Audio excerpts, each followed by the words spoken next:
Over eating എന്ന് പറയുന്നത് അത് പല സാഹചര്യങ്ങളിലുണ്ട്. ഫോർ എക്സാമ്പിൾ, ഇപ്പോൾ ഡിപ്രഷൻ വരുന്ന ഒരാൾ, അവർ ഒരേ സമയത്ത് ചില ആൾക്കാർ ഓവർ ഈറ്റ് ചെയ്യും, ചില ആൾക്കാർ പട്ടിണി കിടക്കും.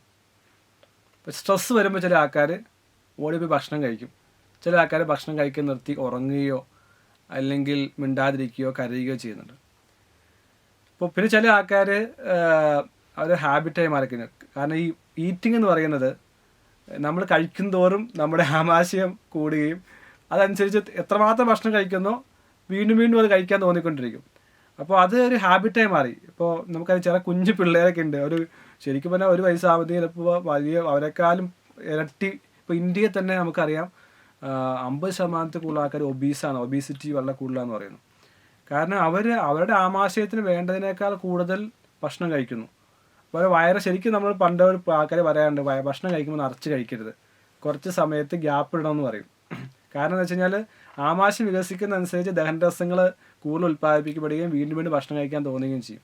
അപ്പോൾ എപ്പോഴും അധികം ഭക്ഷണം കഴിച്ച് തുടങ്ങിയാൽ അതൊരു ഹാബിറ്റായി മാറുകയാണ്. ഇതിന് 2 കാര്യം, ഒന്ന് ഞാൻ ഒരു ഹാബിറ്റായി മാറുന്നു, രണ്ടാമത്തത് ഓവർ ഈറ്റ് ചെയ്യാനുള്ള ഡിപ്രഷൻ അല്ലെങ്കിൽ സ്ട്രെസ് കൊണ്ട് ഓവർ ഈറ്റ് ചെയ്യുന്നുണ്ട്. അപ്പോൾ ആദ്യത്തെ ഫാക്ടറിനകത്ത് നമ്മൾ ഇതെല്ലാം സെൽഫ് അവെയർനെസ് ആണ്. ഞാൻ കഴിക്കുന്ന ആഹാരം ഞാൻ വയറ് നിറച്ച് കഴിക്കുകയാണ്. ഇപ്പോൾ ഹോട്ടലിലൊക്കെ പോകുമ്പോൾ, അല്ലെങ്കിൽ ഹോട്ടലിൽ പോകുമ്പോഴല്ല, കല്യാണത്തിനൊക്കെ പോകുമ്പോൾ ആൾക്കാർ കുറേ ഉണ്ടല്ലോ എന്ന് വെച്ചാൽ എല്ലാം കഴിക്കുന്ന ആൾക്കാരുണ്ട്.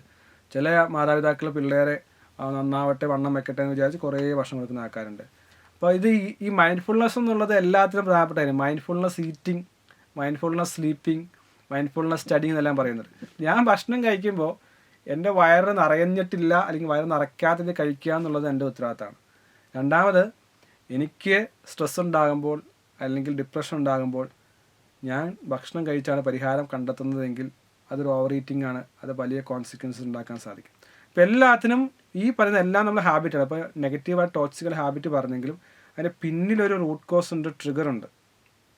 ഒരാൾക്ക് ഡിപ്രഷൻ വരണമെങ്കിൽ പല കാരണം ഉണ്ടാകാം. അവർ പരാജയപ്പെട്ടുകൊണ്ടായിരിക്കാം, റിലേഷൻഷിപ്പ് സ്പോയിൽ ചെയ്തുകൊണ്ടായിരിക്കാം, കടം വന്നതുകൊണ്ടായിരിക്കാം.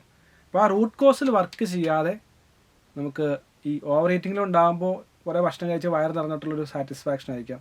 അപ്പോൾ ഈ ഡിപ്രഷനുള്ള ആൾ ഓവർ ഈറ്റ് ചെയ്യാതെ എങ്ങനെ പരിഹാരം കണ്ടെത്താം, അല്ലെങ്കിൽ സ്പോയിലുള്ള ആൾ, സ്ട്രെസ്സ് കൂടിയ ആൾ ഓവർ ഈറ്റിങ് ഒഴിവാക്കിയാൽ പകരം എന്തിനെ കൊണ്ടുവരാം. അതാണ് ഹാബിറ്റ് സ്റ്റാക്കിംഗ് എന്ന് പറയുന്നത്, സ്റ്റാക്കിംഗ് മോഡൽ എന്ന് പറയുന്നത്. ഈ റൂട്ടീൻ എപ്പോഴും മാറ്റിക്കഴിഞ്ഞാൽ, ഇപ്പോൾ പുതിയ ശീലമാണെങ്കിലും നല്ല നെഗറ്റീവായ ശീലമാണെങ്കിലും നമുക്കങ്ങനെ മാറ്റാൻ സാധിക്കും. ഇപ്പോൾ പുതിയ ശീലം നമുക്ക് വേണമെന്ന് വിചാരിക്കുന്നു, രാവിലെ 4 മണിക്ക് എഴുന്നേൽക്കണമെന്ന് വിചാരിക്കുന്നു, എന്ത് ചെയ്യാൻ സാധിക്കും? അപ്പോൾ അവിടെയാണ് നമ്മൾ ഈ പറയുന്ന ക്യൂവിനെയും ഒപ്പം റിവാർഡിനെയും കൊണ്ടുപോകുക. ഒരു റിവാർഡ് സെറ്റ് ചെയ്ത് രാവിലെ നേരത്തെ എഴുന്നേറ്റ് എനിക്ക് എന്ത് കിട്ടും?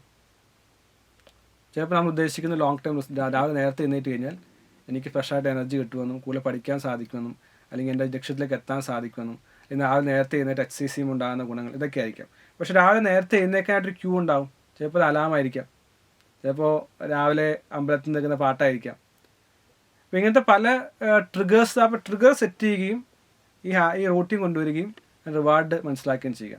അപ്പോൾ എപ്പോഴും ഈ ക്യൂവും റിവാർഡും ഇങ്ങനെ സ്ഥിരമായി നിൽക്കും. ഈ റൂട്ടീനാണ് മാറ്റേണ്ടത്. തെറ്റാണെങ്കിൽ അതിനെ മാറ്റിയ ശേഷം നല്ലതിനെ കൊണ്ടുവരിക. അല്ല, പുതിയ ശീലം തുടങ്ങണ്ടെങ്കിൽ ഒരു ട്രിഗറും കണ്ടുപിടിക്കുക, ഒരു റിവാർഡും കണ്ടുപിടിക്കുക, ആ റൂട്ടിനായിട്ട് ആഡ് ചെയ്യുക. അങ്ങനെയാണ് എപ്പോഴും ഹാബിറ്റുകൾ ബിൽഡ് ചെയ്യുന്നത്. അപ്പോൾ ഈ പറയുന്ന ഈ ഓവർ ഈറ്റിംഗ് ആണെങ്കിലും ഞാൻ പറഞ്ഞ കോഴ്സ് മനസ്സിലാക്കുക, പല പല കാര്യം, ഒരു കാരണം മാത്രമല്ല അതിനകത്തുള്ളത്. അവിടെ നമ്മൾ അതിനെക്കുറിച്ച് ആ ഒരു രീതിയിൽ മനസ്സിലാക്കിയാൽ മാത്രമേ നമുക്കത് അനലൈസ് ചെയ്യാനും മാറ്റാനും സാധിക്കുകയുള്ളൂ.